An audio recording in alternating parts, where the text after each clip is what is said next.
Thank you for joining us. I'm John Galbraith, and I'm with the Venture Growth and Corporate Innovation team here at Tech Alliance of Southwestern Ontario.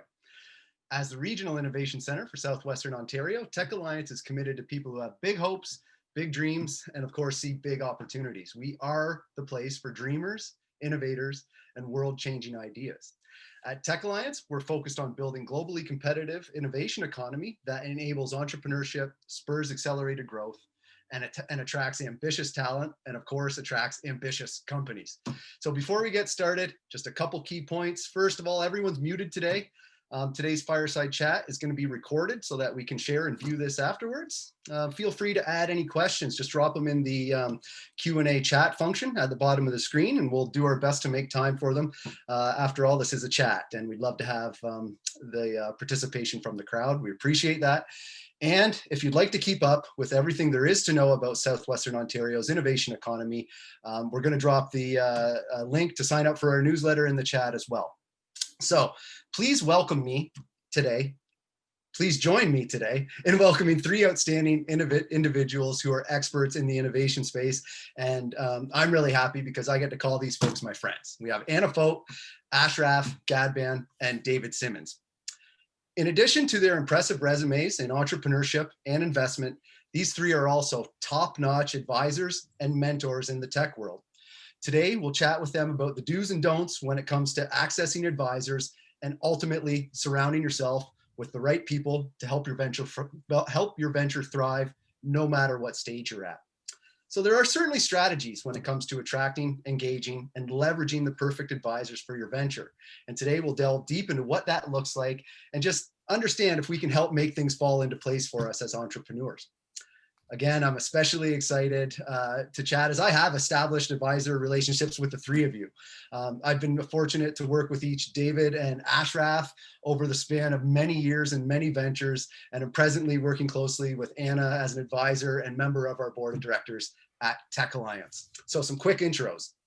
Anna Fote, she loves the power of possibility and the passion of entrepreneurs. She's worked at a startup. She's grown with one of the most famous Canadian scale-ups and now works with a major financial services firm, leading their digital transformation team. Anna's a long-standing member of the Council of Canadian Innovators and on the advisory board of the female-founded venture Scritsrat. Anna earned her BA in English literature, from the University of Waterloo, and now teaches design thinking at Western University. My friend Ashraf Gadban has over 25 years of software development and management experience within telecom, mobile, and IT application areas. He's worked with organizations like Rogers Communications, Newbridge Networks, Alcatel, and over the years, Ashraf has used his broad knowledge to help and advise many tech-based startups across North America. Ashraf has also been a founder of many startups, including XQ2, Red River, and Akira Systems. Now, the principal consultant and investor at Mandel Ventures, Ashraf's passion is to advise and invest in companies and technology that he believes will make a difference in the world. Last but certainly not least, David Simmons, who's worked in public accounting for many years before starting one of the first fully online cloud accounting practices in Canada. After growing that business, David sold his practice to devote his time to helping entrepreneurs and startups grow their businesses as fast and efficiently as possible. He works in the areas finance, investment, fundraising, due diligence, kind of a Swiss Army knife on the numbers side. Most recently, David's been working with Thin Air Labs, who are an early stage VC firm in Calgary that plans to become the largest fund in Western Canada focused on startups in those provinces. Welcome everybody, and welcome these three leading industry experts. Okay, I know I've been talking a lot, but just a little more before we jump right in. Let's quickly talk, because I've been using the words advisor and mentor interchangeably. So I just want to kind of talk about the nuance here for just a quick second. To me, advisors help companies and mentors help people. David, you've been a mentor of mine since the early 2000s. Ash, our relationship started as an advisor relationship with Zoned In, and then kind of moved to more of a mentorship relationship. And Anna, you advise the company that I currently work for. So just with this nuance between advisors and mentors, do we have anything to add? Awesome. Great. So we'll keep moving on. I just wanted to make sure that we all understood the nuance and that today's conversation will be focused more on the advisory. Yeah. So let's start by talking about the value-added attributes that advisors bring, what the role of an advisor can and should look like, and what are the realistic expectations of an advisor. And just let's get rolling with Ashraf here. To me, from my perspective, advisor is a subject matter expert in that specific vertical maybe that you're currently working into. So if you're building something for the healthcare industry, it'd be great to have advisors that have knowledge within that specific spectrum, because there's always nuances in that.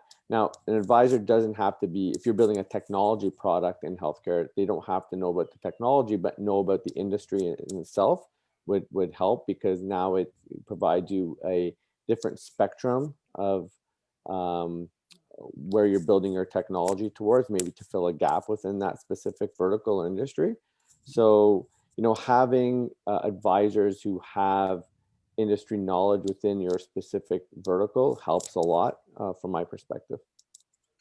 Anna, what are your thoughts on the I agree, and I would add that everyone has their own set of strengths. So there's some founders that are very tech savvy, but maybe not sales and marketing driven, or really creative folks that don't have kind of that technical side. So I think being really honest, as every entrepreneur should be, about the things that they're actually really naturally good at, and then the things that maybe aren't really comfortable and not part of their sweet spot.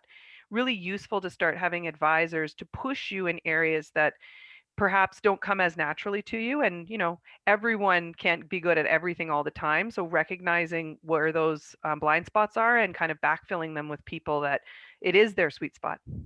Yeah. Cool. David, anything to add here? Yeah, I would just hitchhike on what's already been said. Is if you can find somebody with deep domain experience and can cut down the learning curve time. Founders already have a big learning curve, and they want to cut that down by using advisors. So try to find people with not just deep domain experience, but also a history of some success that you can exactly look to.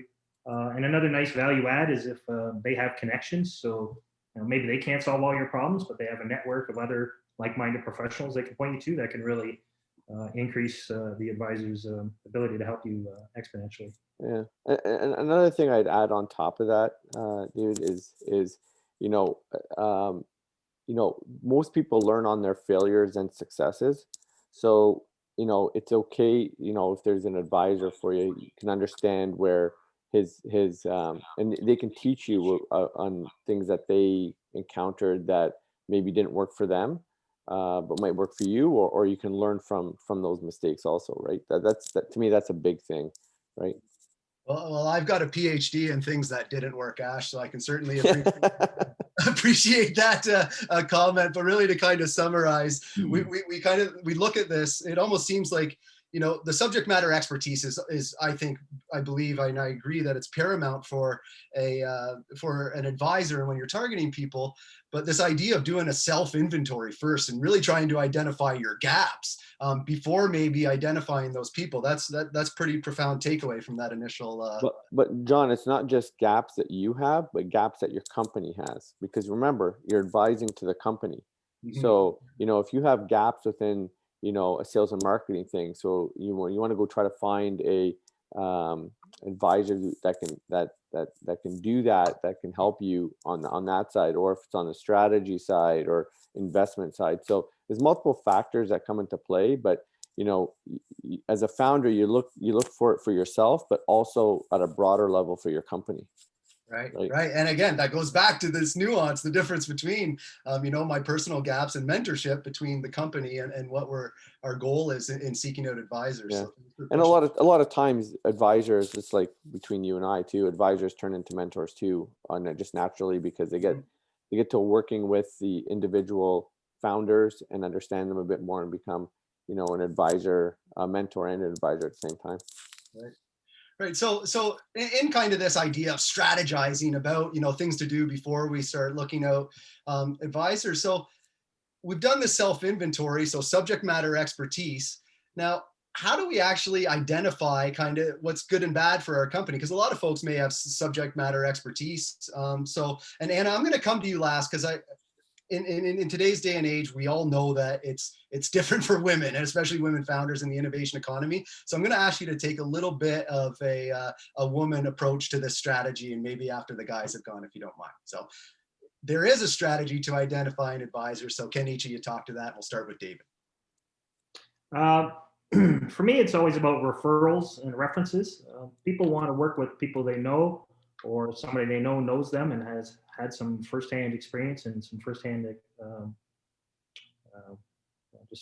experience and references. I would never work with an advisor without, at least 3 references. If an advisor can't give you 3 references, to me, that would be a red flag. So get references on 3 different projects they work on. And sometimes I just like to ask people, one of the references has to be your last project you finished. Good strategy. That's good, tangible advice. Yeah, I agree with David. Like, first of all, trying to understand where your gap is, and then, utilizing a referral network that you currently have, or utilizing somebody like Tech Alliance to maybe provide some guidance there to, connect you with the right advisors in that specific spectrum. So, for sure, I agree 100% with David. It's about the alignment, trying to identifying the right person, and the referral network is always the best way to do it. Mind you, people's time is there's only so much time in a day that people have too. So, you might get a second or third person referral there, but still it's a referral from somebody. And Anna, is there any kind of additional information, understanding that things are far more difficult for a woman founder, and kind of any strategy specific to that? Well, I was the exec in residence for an all-female accelerator, and I have to be honest, I hesitated a little bit about taking on the role, only because I thought, man, I'm old and I've been through the ringer, but I think things are hopefully much better 20 years forth. But despite some misgivings, I kind of jumped in, and I would say that everything that any entrepreneur should know, there's categories of things that any advisor can kind of say. You need to start thinking about checking all these boxes, and a great advisor will be able to take a look at a high level and say, here's a big blind spot that I see because I have this experience that you don't realize. But I will tell you, unfortunately, things have not changed as much as I had hoped. And in doing the advisory with a fabulous group of 9 female founders, things that, the advice off the shelf is true. So, raising money and some of the fundamentals around how that should work is consistent. But there's like a little extra flavor sometimes when you're a woman in navigating a very male-oriented world. So the example I would give you is helping a female founder navigate an investor that's hitting on them. So I can give someone great advice about raising money and multiples and how to think about that. But when that woman walks into a meeting and it turns into a date, that is a conversation that maybe isn't part of a lot of the textbooks about how to raise money. So I think being aware of some of the things that you may encounter as an entrepreneur from an unexpected place. So I will also say, like, entrepreneurs that have a non-technical background sometimes face specific challenges in tech spaces. Very technical founders that don't have any sales and marketing certainly should seek out people that can help them with that, because that's, again, less of a science and more of an art. So yeah, it was a great pleasure to do it. And I spent a lot of time, unfortunately, going back 20 years and saying, man, that happened to me 20 years ago. I'm sorry it's happening to you, but here's a bunch of ways to think about how to deal with it. Cool. It's pretty profound. And I know Rachel on our team is very passionate in this area, and I know she echoes a lot of the difficulties that you expressed there. And hopefully as a ecosystem and as a society, we're ready to kind of put put the brakes on that and start to make it a little bit better. So we talk about a lot of the times, and you guys know I come from a baseball background, so I sometimes talk like a baseball scout. And this question, I want to talk about intangibles. We hear that a lot about the 5-tool player in baseball. What are some intangibles? Like subject matter expertise, that's a tangible. That's something that we look for. But what are some intangibles that we'd want to consider? If we're going to put the effort into doing this, then what are some little nuggets that we might want to look for? And let's start back with Anna. I would say not only your advisor, but your advisor's network. I have the great fortune of being connected to quite a few folks. And there's lots of things that I know about, but there's many things that I know very little about, but I know someone that knows a great deal about. So being able to have an advisor that has kind of a web of connections into a bunch of places that maybe you don't need to go right now, and maybe you don't need to know in the next 6 to 12 months. But eventually, if you can forge a really great and deep relationship with an advisor who will give you the honor of letting you into their network, that is a great thing. Mm-hmm. Mm-hmm. David? One of the things that's important to me is accessibility. People are important and they're busy. And, you could have an advisor that'll tell you, I'll give you 1 hour a month. Maybe that's helpful, maybe it isn't. I would make sure that you're going to get the time and the attention and what you want out of the advisor. So I think accessibility is a good one, and a certain amount of passion for what you're doing. Busy advisors have lots of work and have lots of options. Usually a busy advisor is looking for projects that really interest them and light their fire. Like I work at Thin Air Labs, and what they're trying to do to the Alberta economy is wonderful. I'd like to be a part of that. So I would look for some of that passion, and certainly accessibility. Like if they're going to be a part of your team, they need to be a part of your team for a certain number of hours a week or a month that you can rely on. Ash? There's two things that come to mind. One is personality. So personality conflicts are the biggest things on with anything. So making sure that the person, the advisor you bring on board have the same type of personality you do. And the other thing is truth, right? So sometimes you tell people hard news or hard facts, and that's the type of advisor you want. Somebody who's not afraid to tell you the truth instead of being a yes person, right? So I think those are two big things. One is making sure that you can get along with this type of person. The other one is make sure that that they're truthful and not being a yes man, because if they're just a yes man, it's not helping you at all. Right. So less of a cheerleader, right? Yeah. So just to kind of sum up what we talked about there, a complementary or potentially a network that you'd like to take a bet on, that would be a good intangible or a beneficiary network, I guess. Accessibility, passion, just a good vibe, that personality, that kind of good vibe with the company, its culture and whatnot. And of course, Ash, honesty. I think, you're a guy, and all three of you I would put in the category of folks that don't steer away from the hard conversations and understand that, a lot of value comes from those conversations. So I can certainly appreciate that as well. And as an entrepreneur, I've put my heart and soul into a lot of these things, and a lot of blood, sweat, and tears into the work. And I found from my personal experience that really getting an advisory and a good advisory team, it takes a lot away from the business, I think, and kind of putting these people around the business to help. It takes a significant investment. So on the flip side, what are some potholes or what are some red flags to maybe avoid during that advisory courtship, or maybe even before the courtship, just something that might pop out to you on a LinkedIn page or something? David, would you want to get us started on this one? Yeah, I got a lot of red flags.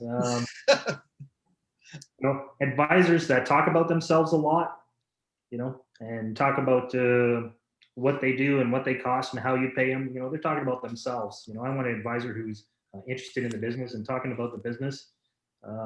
Certainly an advisor that can't provide references is a red flag. And you mentioned the LinkedIn. One red flag for me whenever I'm dealing with an advisor is they're doing 4 things at once, right? They have 4 little businesses. You're distracted. You're going 4 ways. I don't know how much you're concentrating on your advisor role. So those would be 3 red flags for me. Anna? I think someone that is really interested in what your business hopes to achieve. I think that there's like a fundamental how much mind share you can get with an advisor based on how closely aligned what they care about and what you care about is. I mean, I don't have a lot to add to someone making golf clubs because I don't golf. Could I talk to them about running a business? Sure, but do I have passion for golf clubs? Not really. So I'm probably not a great advisor for someone in that line of work. I think the sorts of businesses that I gravitate towards and that gravitate towards me where I am most effective are ones that have a social impact. So that is a personal thing for me. And I know other folks that really are deep in technical networks and other things that are really meaningful to them. So thinking about, you can have a great advisor who is great with another business, but maybe wouldn't be as great with yours just because there's not that kismet. Mm-hmm.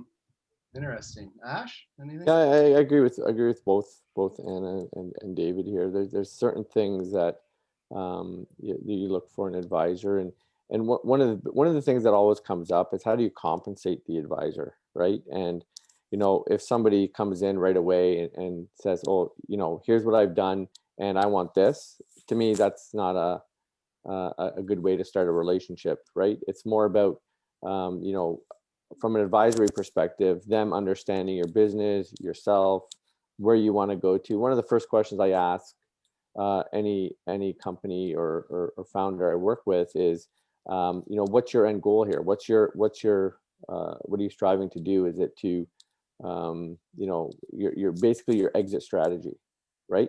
Because if they can define their exit strategy, then what their end goal is, right? And you can help them, because you always start with where do you want to be, and then you figure out how do you get there, right? Yeah. They can tell me that their goal is to grow this thing over the next 3 years and try to find an exit. One is I want to keep this as a lifestyle business. So depending on that helps you align of how you're going to help the entrepreneur too. Mm-hmm. And then the compensation part should come afterwards, after you're comfortable and after they're comfortable, after a few sessions, a month or so, then those discussions can happen on how you can compensate an advisor. And typically advisors either do get compensated in multiple ways. It's either through cash or through equity into a company. So there's multiple ways to compensate an advisor to help you grow. Certainly.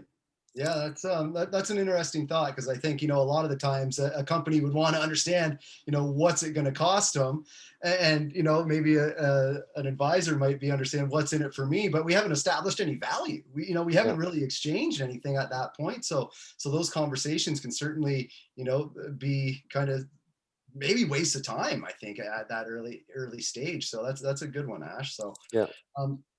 Just moving along, and we're doing pretty good here. And I'm also I'm going to come back and loop back in a second once we get through, because there's some things that I've been thinking about as we've been talking. But I've recently, met with a few entrepreneurs in kind of my day-to-day that I've maybe dubbed this term of, I found them in this advisor dilemma. So I know we've talked about this maybe in the past. So Anna, could you maybe kind of just explain what this idea of an advisor dilemma is, and maybe different ways that we could avoid that as entrepreneurs, or how to navigate? I think when people are. So go ahead. Sure. I think, I kind of alluded to it to trying to be clear, and Ash has kind of teed this up. What the entrepreneur kind of needs and wants, and what advisors are willing to do and have the bandwidth and interest to do, mm-hmm. and trying to figure out where that intersection is, because there's lots of advisors to I think where David's going is a lot of flash, a lot of sizzle, maybe not a lot of substance, not a lot of depth, big sales pitch, not a lot of follow through. And there's lots of entrepreneurs that have lots and lots of needs. So might need a very broad-based advisor to kind of get them off the ground that requires a lot of help. And then over time, much more specific help. So I think being clear about kind of where you are and then trying to figure out the sorts of advisors that have an interest, that are the right sort of people, so that those interests align. I don't think that there's only one model for advisory. I think depending on the sort of business, the sort of entrepreneur, the stage of the company, it may very well be very reasonable to have a paid advisory if this is like a 20-hour a week kind of roll up your sleeves, get in the trenches with the company, versus once a quarter board call, strategic direction tweak kind of thing, where you're much more like a board of directors as opposed to a kind of in the trenches advisor. And no model is right. It just needs to be right for both the advisor and the entrepreneur at the time. Right, right. David, any thoughts here? Yeah, I think what Anna's speaking to, I'll speak a little bit more to about is, you have to have clear expectations between what you expect of the advisor, and get the advisor to let you know what their expectation is, and have a clear statement of work of what's going to be done, what time is going to be invested, what are the outcomes. And quite often, in just trying to negotiate this process with an advisor, you find out this is not going to work. You talk back and forth over a couple of weeks and figure out this is not going to work. And it's best to find that out then versus in the engagement. So I would encourage people to do a lot of upfront work, take your time, be patient, work out all the expectations as much as you can. And if you can get through that and you still feel good about it, you're probably going to have a good relationship. Yeah, 100%. Ash? Yeah, I agree 100% with what David just said. Like, doing the upfront work and understanding, having meetings with the advisors, making sure that their goals align with your goals, time commitments. Again, what are the outcomes of the relationship, and what you want the outcomes of the relationship to be, I think will go a long way with solidifying a great relationship with any advisor. And what Anna said too, in regards to different types of advisors, there's tons of different types of advisors that you can work with, and time frames, and you can sit on boards, you can be more technical advisors, you can be more marketing type advisors. So it all depends on what the company is actually looking for. And you'll soon find that out with talking to people and advisors that you might want to bring on board that can help you navigate through those things. Okay, cool. So we've got this broad spectrum of maybe what an advisory relationship or engagement looks like. So I want you guys to maybe think about an advisory engagement that you have now or that you've had in the recent past, and maybe considering the things that we've talked about, like what got your blood pumping? Like what got you into like being the advisor for this certain company? Anna, do you have a good example we could maybe talk to about that and why you decided to enter this engagement? Sure. So I'll talk about ScriptSwap, who you alluded to at the beginning of this, and maybe as a way to give many entrepreneurs hope. So I did a series of how to sell at an innovation center, and it was a big pool of people that got whittled down to a very small pool of people for whom I had an advisory relationship. Melissa Karjanakis, who is the founder of ScriptSwap, was not ultimately in that small group of people. But I will tell you, the table of entrepreneurs looked as they often do, lots of younger people, kind of, casually dressed, really excited, really enthusiastic. And Melissa's sitting at the end of the table in this adorable hot pink power suit.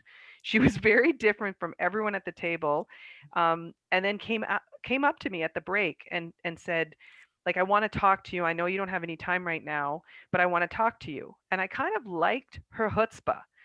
Immediately. I liked the fact that she was very different. I liked the fact that she did not make a lot of apologies for being different. She was very single-minded. And she ultimately did not become part of the pool of people for whom I had a baked advisory relationship. But she followed up, and she was very good about not asking for too much, not asking, not being overbearing, kind of saying, might you consider this sort of thing? And I think David kind of laid it out. It started off as this very friendly kind of every couple months email. Like that was literally the basis upon the relationship. I thought she was super neat. I thought she was really smart. I thought she was someone that had a lot of grit. So I just liked that about her. And then as her business grew, she kind of said, well, now I'm going to kind of ask more of you. I hope, first of all, I hope that's okay. And if it's okay, here's how I'm structuring equity in my company. So she was very, very good about kind of nurturing that relationship. And I think for me, I have a deeper relationship with her company than I did with the 9 companies that were part of the cohort proper, for a whole variety of reasons. But I will say to entrepreneurs kind of out there, I know sometimes the payoff in this kind of, maze that you have to navigate through the programs is to get the advisor. But I would say to you, if there is someone that you just really feel that could really help you, to really think about how you might be able to ask for their time in a way that is meaningful to you, that would be worthwhile for them. And then if you foster that relationship over time, you might actually, in fact, get a person that you don't necessarily think might be an advisor to you, so long as you as an entrepreneur put in the work and kind of respect that person's time and wait for the relationship to get to the point to ask that question. So a proper courtship then, a very proper courtship, kind of asking for help and maybe a couple, informal dates, to keep this analogy going, and then, asking how do we make this exclusive type thing. So that's really cool. Dave, do you got an example that would apply? I think your original question was why we're working on projects we're working on now, or? Yeah. What got your blood pumping? What drew you? You've got a finite number of hours in the day. What drew you to invest some time in these things that you're working on, you're advising? Yeah, I sold my cloud accounting firm last January 31st, 6 weeks before the world ended as we know it. And I thought, I'm just going to sort of semi-retire and figure out what I'm going to do next. And then I crossed paths with James Lockery again, and he was starting Thin Air Labs in Alberta. And what he's doing there is try and reinvigorate the entire economy, by creating 100, 200, 300 startups over a period of time in Alberta and the prairies. He wants to have those economies survive and thrive as the legacy industries die. And XL Pipeline just got canceled, so it's even more important. So I found that very worthwhile work and something I could be very passionate about and be interested in and want to show up every day and say, hey, I want to be part of this solution. So like I said earlier, good advisors are going to want to be attracted to good projects. And when I heard what James had going on out there, I just said, I need to be a part of it, and I'll just put retirement off another 10 years. Exactly. Cool. So, Ash, what about you? To me, like there's these one guys I met through the Western Accelerator. They then reached back out to me. I just did a talk there. It was probably about a year ago, and they reached out back to me and asked me some questions, and then kept on going. These guys are based out of BC. They're called Engine. They do AI-based financial products. They're building out this really cool financial platform, all based on AI and how it can, guarantee, well, semi-guarantee, I guess, a return all the time. So to me, it was a courtship. They just called me. I'd give them advice, this and that, and then subsequently, same sort of thing. They asked me, hey, can I be a formal advisor to them? And so I've been working with them, give them about a couple hours a month, and just help them with their strategy, how to acquire new customers, how to market this thing, and partnerships, and just overall governance of the organization. They're very focused on what they're doing and how they're going to get there. They're a team of now, I think, 13 people that they've grown to. So it's pretty exciting. I really, their technology is really cool, and that's the big attractor to me is being, seeing really cool new stuff. I think is a big thing. All right, so we've talked about marriages. Now let's talk about breakups. What if it doesn't work out? How do we get divorced? I know getting married is easy, and getting divorced is a little harder. So, David, would you have any insight into this one? I don't know that I do. Pass. All right, Ashraf. So I've got you as an advisor. Things aren't working out. Does this just go back to the prenup, this idea that we need to be smarter in getting into relationships, or? Yeah. So at the beginning, when you bring on an advisor, you're using them as much as you typically want, right? So, when you get through that courtship and you say, okay, Ashraf, I want you to be an advisor to the team, and here's like we've talked about before, right? Having a documented of what the advisor is going to provide you. I think in there it talks about like divorce, and divorce is really simple in any types of things, because you're not a formal employee of anything. If you don't need the advisor anymore, you just say, thanks a lot, we don't need you anymore, type thing, right? Because at the end of the day, the advisor is there to support you, and if you don't need that support from that advisor anymore, you don't, right? So it's you stay friends, and you wish them well, and you just move on, right? Absolutely. Anna, thoughts? I will just I was thinking about the kind of the most positive, divorce is kind of dire on this gloomy day on day 375, it feels like, of COVID. But I will say this, I think the best advisors also understand where they add the most value. April Dunford is an absolute genius on positioning. She's an advisor to many startups. She just does one thing, positioning, and she does it extremely, extremely well. I love April. And April worked with a Toronto company called Sampler, and Marie Chevy is just killing it with Sampler. They're doing amazing things. She had April advising her on positioning. April really got them to a place where they were perfectly aligned. And then April called me and said, okay, now help the team figure out how to sell the stuff. And so April's engagement ended, mine started, and it had a very specific beginning, middle, end. Like it was, this is what I'm going to do. This is how long it's going to take. This is how I'm going to work with your team. And at this day or at this milestone, you don't need me anymore.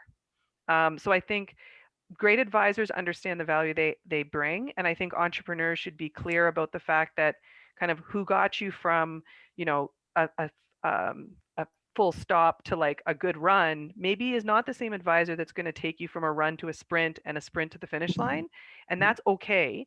And any advisor that is kind of glomming on and saying no you need me is probably not a great advisor, because I can't, I'm a jack of all trades, master of some. Like I can't help everyone with all problems. And I think that self-awareness, excuse me, needs to happen on both sides of the equation, advisor and entrepreneur. Yeah. Because sometimes it's happened where advisors have, told companies like, this is as far as I can go. I don't have, either from a time perspective or a knowledge perspective, can't help you anymore, right? And you're right. I think it's the advisor has to understand what their abilities are to help those companies, right? Right. Yeah, I guess the only thing I would add now that I've heard them speak is a lot of times the engagements have a fixed time, so you don't have to go through the divorce process. You just don't renew the marriage. Fair enough. So defining the relationship prior, I love it. So that's really kind of the meat and potatoes today. But guys, we talked about this speed round. So the speed round Q&A, I just want to go through it. We're just going to kind of a palate cleanser, a little bit of fun after our chat here. So it'll be question, boom, boom, boom, and just kind of, I'll just maybe start with somebody and we can go in. So top lessons learned from COVID in a sentence or less, David. Well, I'm an introvert and I don't have much use for people. One thing I learned is, I need to be around people a little bit more than I thought. I've worked at home as an advisor for 7 years, and COVID started. I thought, oh, no big deal. This suits me. But after a while, I'm like, I still really miss people. Ash, one top lesson learned from COVID? Find a space in the house to hide, right? I got 2 kids in university. They're both at home, and Hannah's at home working from home too. So it's tough. And the biggest thing is increase your internet speed. That was the other big thing we found out. Fair enough. So get more bandwidth. Anna, sorry. Well, I want it to be over. So my lesson is this: trust scientists, trust experts, and wash your damn hands. Wear a mask, wash your hands. Love it. All right. We'll just keep going in that same order. Hardest thing to adapt to. And I think this is kind of in that COVID framework. So David, just the isolation maybe. Uh, one of the troubles I have, a lot of the work I do, I'm dealing with accountants and lawyers and CRA, and do an incredible amount of non-dilutive fundraising, through grants and subsidies and everything the government's making available now. The hardest thing I found is how slow everything is now, with the exception of Amazon packages, but just getting things done, at the bank or at CRA or, with this government body or with this NGO, everything just seems to be a little bit slower, and it's a little bit frustrating. We're not all moving at the speed we want to. I think that's the hard thing to adapt to. Ash? Yeah, I think isolation is a big thing. Like what David said, I'm an extrovert, and I'm finding it tough. Like I try to get out every day just for at least a walk, just to change things up, because everybody thinks about working from home is a great thing when you're at the office, but when you're actually working from home constantly this long and you're an extrovert, it's tough. Yeah. Yeah, I'm the same as Ash. And I will say the way it manifests is I really have difficulty getting kind of creative mojo going because I'm just kind of by myself in the basement. And you'd think that I have all the time and energy to kind of do creative things. And I find I can do kind of routine things pretty easily, but creative things I'm really struggling with. I'm down here kind of doing this, going, come on, come on, come on. But inspiration seems to be in short supply. I hear you. I hear you on that. It's I always kind of think like, well, if I got to escape from work at the end of the day, I'm just in my house, and then but what's my escape from that? You know what I mean? It's kind of that, that's where it ends. But anyway, what did you want to be when you were growing up, Dave? When I was a child, I always thought I would grow up and be a lawyer. My parents told me I had the mouth for it. But I ended up being a little bit better in math and gravitated towards accounting. Fair enough. Ash? I grew up wanting to be an electrician, actually, to tell you the truth. Yeah. Surprising. Yeah. You're a very handy guy. So So that's one thing I wanted to do. Yeah. Journalist. My dad was wanting me to be Lisa LaFlamme. He thought I should read the news. I said I wanted to make news, so I didn't go to J school, but I do have an English degree. Outstanding. I am the biggest Lisa LaFlamme fan, I think, probably in Canada. So just love her. Oceans or mountains, Dave? Mountains. Ash? Oceans. Anna? An ocean by a mountain. I like to have my cake and eat it too. I love it. I love it. And book or podcast, Dave? Book. Podcast. Book all day long. Have to touch it. Tactile. I'm the podcast guy too. So, and let's do this. Just kind of some final words of advice. Let's put a bow on all of this and kind of, take as much time as you want, and just some final words of wisdom for entrepreneurs that are either starting on this venture of actually building an advisory team, or just trying to understand how advisors, why would I make this investment, or why go to the effort? So any final words? Anna, let's start over with you. I think to remember that this is your journey, right? Like this is your journey, and even if you're early days in the journey, not to lose sight of the vision. So be coachable, be open to suggestion, but don't lose sight of the path that you're on, because advisors have bias and points of view too. So it very may well be that they give you really good advice, and then their vision is not the same as yours. The other thing I'd say is find advisors who will be vulnerable with you. I think the most powerful advisory relationships that I've had with startups are ones where there's been something that I've been able to say to them that's happened in my past, that wasn't a great thing. And they are able to learn from that. So I get very nervous around ninjas, rock stars, these people that, everything they touch turns to gold. I would be a little nervous around those people. I think you should seek advisors that can tell you on their lowest day what that felt like, and then how they figured out how to get out from under that rock and climb the mountain again, because that I think is what most people need when they are also climbing the mountain for the first time. David? Yeah, I would hitchhike on some of things Anna said. And, one of my favorite words is stick-to-itiveness. Just keep going and keep trying.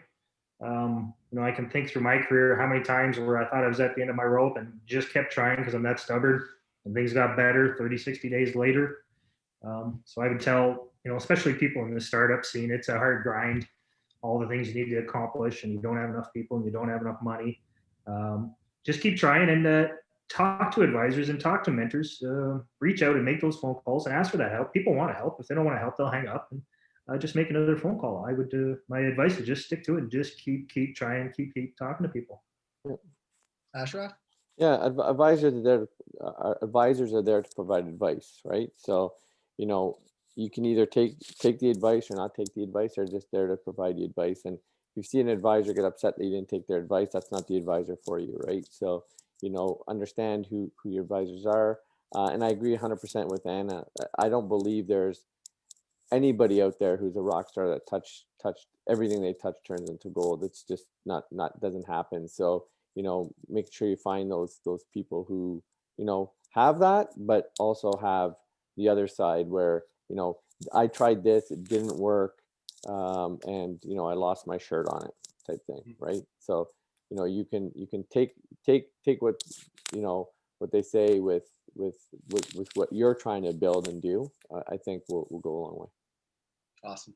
Well, guys, this was really fun today, and I appreciate you guys, all the, playing along and kind of riffing with me on this. I think it's an important, I think it's a really important topic that potentially, and we talk about how tough it is in a startup, and we talk about, value-adding activities and what can you be doing when you feel like, there's just no way to move this needle. Is there anything else you can be doing? And this is often an area I find that's overlooked. And when it comes to moving the needle, sometimes it requires outside conversations to figure things out.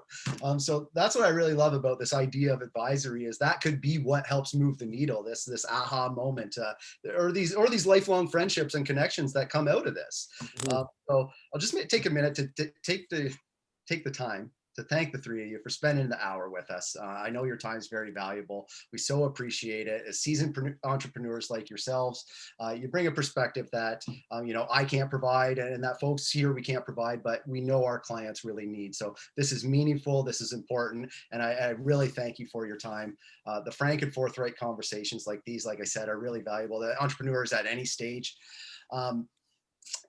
Just kind of wrap up, and I don't think that I would be doing my job as a Tech Alliance, running the venture growth team here, to say that these are the kind of conversations that we like to have every day with our clients, as advisors ourselves, but also, we believe in the power of connection and the power of conversation. So our extended network that extends out at Tech Alliance is really made up of folks like this. And that's really what, by leveraging, your Tech Alliance advisors, that's really where we can help you move the needle with things like this. So I just wanted to just mention that. And that really concludes our fireside chat for today. So I hope we've left you with, some good nuggets and some good ideas that would add value in your organization. And I would just say, be sure to check out our events page for other upcoming events. For example, we have a masterclass called Mastering Resilience, and it's actually going to be on Bell Let's Talk Day. And it's going to be talking about the crucial topic of mental health strategies with our good friend, Morgan Rosenberg from Resili. So again, thank you so much, David, Ashraf, Anna. I really appreciated our chat today, and I'll look forward to diving in on this with you guys more as we develop. So thanks again, everyone. Have a wonderful day. Thank you. Thanks, guys. Take care.